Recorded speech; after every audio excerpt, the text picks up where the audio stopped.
Խաչատրյան, տենց խոսենք մեկ տարի առաջ, եթե հիշում եք Մայրաթորում դուք, պարոն Դանիելյանը, այսպես բուռն պայքարում եք, որ Միքայել Սրբազանին չտանեն ԱԱԾ-ականները, հիմա դուք եկել եք դատարան, վեհափառն է դատարանի ներսում, ինչ կասեք, ինչու մեկ տարի անց բանը հասավ վեհափառին։ Նաև նշեմ, որ Մանուկյան Գեղամներ էր մեզ հետ։ Այո, դա խայտառակոր էր, որը թվում էր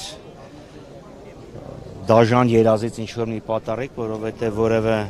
հայի մտքով չէր կարող անցնել, որ որևէ հայ, ոստիկան կամ ԱԱԾ-ի ծառայող, որևէ հայի հրամանով կարող է հանդգնել, ներխուժել Մայրաթոր, ներխուժել Վեհարան և փորձել ուժ գործադրել հայ հոգևորականների դեմ և ուժով բերման ենթարկել։ Այսօրվա քաղաքական իշխանությունների կիսալուսնյակ կրած արշավանքը Հայաստանյաց առաքելական Սուրբ եկեղեցու և Վեհափառ Հայրապետի դեմ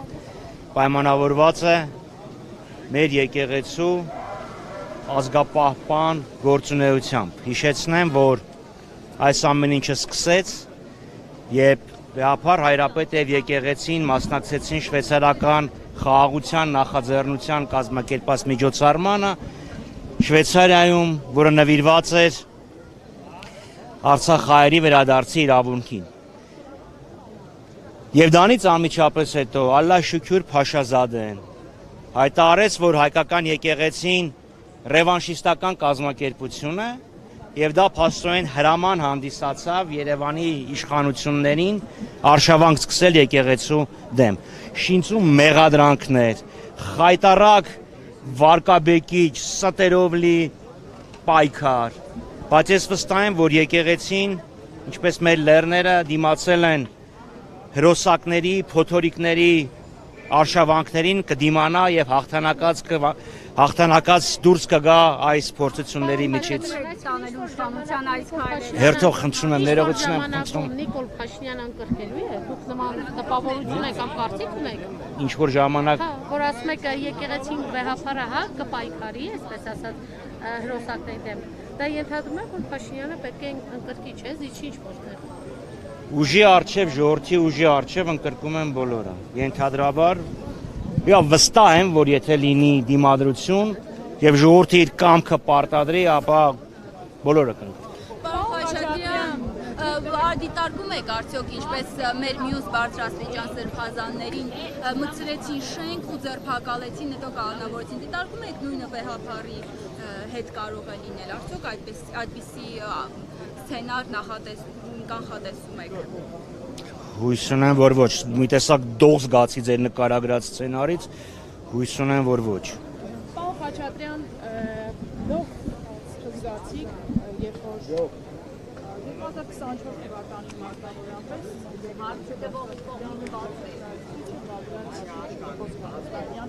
հողտելով պատճառը դուրս եկավ դրանից և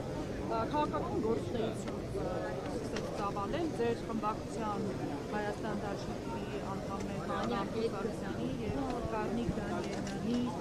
մասնակցությամբ սրբազան շարժում նախաձեռնեց և օրեր շարունակ հիշում եք դրսևորելիքն էին մարդկանցով և պահանջում էին աշխարհիկ իշխանության, այսինքն Նիկոլ Փաշինյանի և կառավարող Շատ է խոսում այն մասին, պարոն Խաչատրյան, որ եկեղեցին և պետությունը անջատ են և այս դեպքում եկեղեցին միջամտում է, պետությունը միջամտում է եկեղեցու ներքին գործերին։ Չեք կարծում, որ առաջին քայլը այդուհանդերձ եկեղեցին է արել, խախտելով սահմանադրական համապատասխան նորմը։ Ոչ,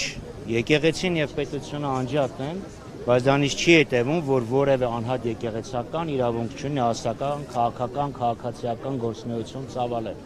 Բագրատ Սրբազանը, այո, Տավուշի թեմի առաջնորդն է, բայց Սրբազան շարժման օրերին ինքը պահպանելով արքեպիսկոպոսի կոչումը ամեն դեպքում եկեղեցական պաշտոն չէր զբաղեցնում։ Բագրատ Սրբազանը ներկայացնում էր իրեն, Բագրատ Սրբազանը եկեղեցու ներկայացուցիչը չէր եւ Սրբազան շարժումը Հայաստանյաց առաքելական Սուրբ եկեղեցու նախաձեռնած շարժումը չէր։ Այո, եկեղեցականներ մասնակցում էին, բայց դա չի նշանակում, որ դա եկեղեցին է եղել։ Կրկնում եմ, որևէ օրենք չի արգելում եկեղեցականին զբաղվել քաղաքական գործունեությամբ։ Թույլ եմ տալիս։ Երբ որ հարց հնչեց Բագրատ արքեպիսկոպոս Կարստանյանին, Արդյոք ամենայն հայոց կաթողիկոսը տեղյակ է ձեր գործունեությունից, ասած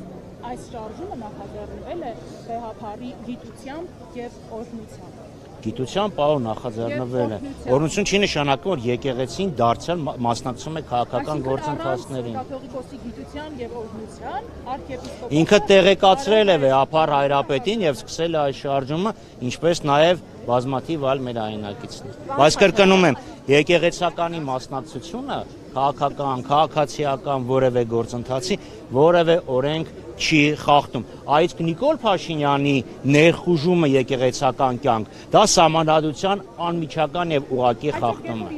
Ես խնդրեմ մնացածներն թույլ տանք էլի հնարավորության են։ Խախտված իրավունքը վիճարկում է միակ այցանում դատարանում։ Դուք սա համարում եք քաղաքական գործընթաց եւ եկեղեցու ներքին գործերին միջամուխ։ Անկասկած, դուք կարող եք նշել ուրիշ մի Եթե սա պետք է ալնի բանավեճ, ես պատասխանեմ բանավեճ է։ Եթե կարծիքս եք հայտնում, ես ձեզ ուրիշ հարց տամ։ Կարող եք նշել արդյոք աշխարհում որևէ այլ եկեղեցի։ Պատկերացրեք Հռոմի Պապը կամ ուղղափառ պատրիարքը որևէ եկեղեցականի կարգալույծ անեն եւ դա գնար դատարան։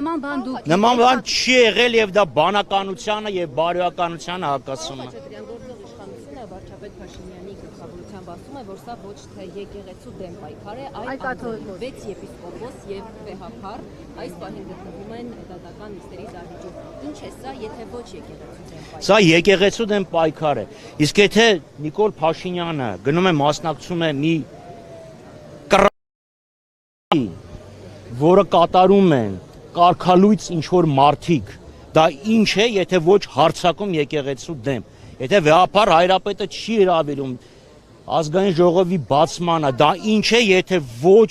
եկեղեցու դեմ պայքար եւ եկեղեցի դերի նսեմացում։ Իշխանությունից ասում էին նիստը նախագահող падգամավորը ով էր արգելել վեհափարությունը։ Ներողություն եմ խնդրում։ Ով էր դեմը աղնելու։ Ոչ,